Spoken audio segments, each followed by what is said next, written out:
Berbicara soal spiritualitas atau hidup rohani, kita tidak bisa lepas dari apa yang disebut dengan puritas cordis atau kemurnian hati.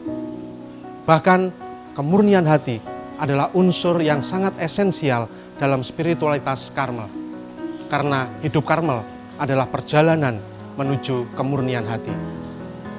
Begitu esensialnya tema ini, sampai-sampai pada bagian awal regula Karmel disebutkan dengan hati yang murni dan hati nurani yang baik.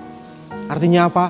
Artinya seluruh regula Karmel, poin-poin regula Karmel setelah itu harus dilaksanakan dengan motivasi ini, dengan dasar ini, dengan landasan ini, yaitu dengan hati yang murni dan hati nurani yang baik.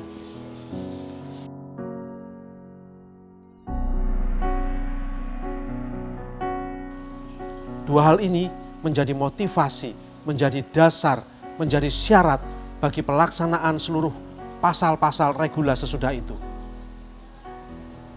Tetapi kemurnian hati ini bukan hanya penting dalam spiritualitas Karmel.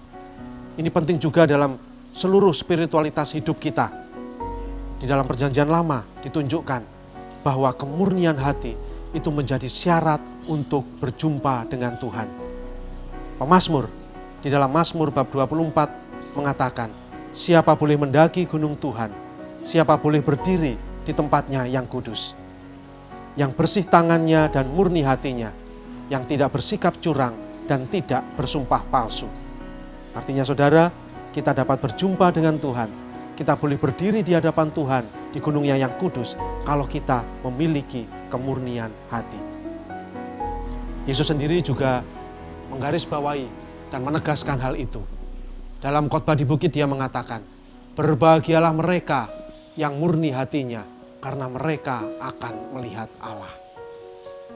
Bagaimana kita bisa mengusahakan kemurnian hati itu? Ada banyak cara untuk mengusahakannya. Yang pertama, kesendirian dan keheningan.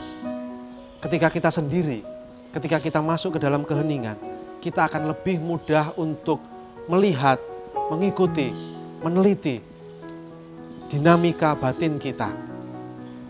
Ketika orang bisa melihat, meneliti dinamika batinnya, tahap berikutnya adalah orang akan lebih mudah untuk melihat, membedakan mana yang baik, mana yang buruk, mana yang dari Tuhan, mana yang tipu daya si jahat.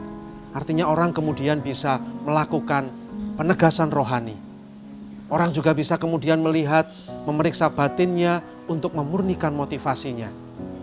Maka penting untuk menyediakan waktu dalam kesendirian, di dalam keheningan.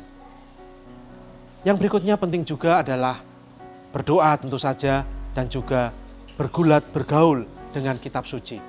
Karena ketika kita melakukan penegasan rohani, ketika kita memeriksa batin kita, apa acuan kita? Sabda Tuhan sendiri.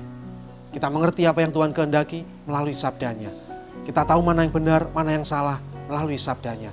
Maka penting kita mohon bimbingan Tuhan di dalam doa supaya kita mampu melihat lebih jernih di dalam diri kita, sementara kita juga mencoba untuk membaca kitab suci, melihat, menemukan apa yang menjadi kehendak Tuhan bagi hidup kita.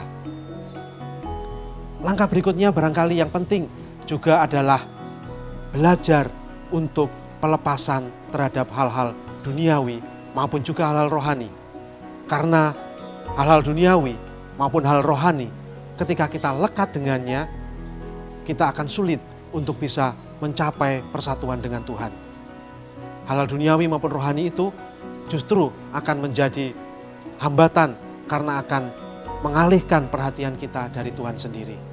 Maka penting juga untuk mencoba melepaskan kelekatan-kelekatan kita terhadap hal duniawi maupun hal-hal rohani. Misalnya, kelekatan kita pada harta, pada uang, kelekatan kita pada hobi, kegemaran kita yang seringkali menghabiskan waktu kita. Mungkin juga kelekatan kepada orang-orang tertentu, entah itu anggota keluarga, entah itu sahabat, entah itu teman. Mungkin juga kelekatan pada dosa-dosa favorit kita, dosa-dosa yang kita lakukan, kita akukan, kita lakukan lagi, kita akukan lagi, toh belum membuat kita bertobat juga. Kita juga bisa jatuh pada kelekatan-kelekatan pada hal rohani. Misalnya barang-barang rohani tertentu. yang membuat kita merasa tidak bisa berdoa kalau tidak menggunakan rosario yang ini atau rosario yang itu. Atau mungkin juga bentuk atau model jenis doa tertentu yang membuat kita tidak bisa berdoa kalau tidak menggunakan doa itu. Atau bahkan kita mungkin lekat pada tempat-tempat tertentu, tempat-tempat doa tertentu atau tempat ziarah tertentu. Seolah-olah kalau kita tidak berdoa di situ, doa kita tidak dikabulkan. Kelekatan pada hal semacam itu akan mengganggu kemurnian hati kita, akan menghambat usaha kita untuk bersatu dengan Tuhan. Dan satu hal juga yang mungkin penting saudara-saudari, kita perlu memiliki pembimbing rohani. Seringkali kita sendiri bingung kalau harus menentukan mana yang baik, mana yang buruk. Kita sendiri bingung ketika harus melakukan penegasan rohani, ketika harus memeriksa batin. Maka pembimbing rohani yang bijaksana dan juga yang cerdas barangkali akan sangat membantu kita di dalam kita memurnikan batin kita. Dan tentu saja yang tidak kalah pentingnya adalah pemurnian tubuh kita. Ketika kita bisa memurnikan tubuh kita, diri kita, fisik kita, badan kita dari hal-hal yang tidak baik, itu akan sangat membantu juga untuk kita memurnikan batin kita. Dan akhirnya saudara, penting juga kita mohon bantuan Roh Kudus di dalam doa-doa kita.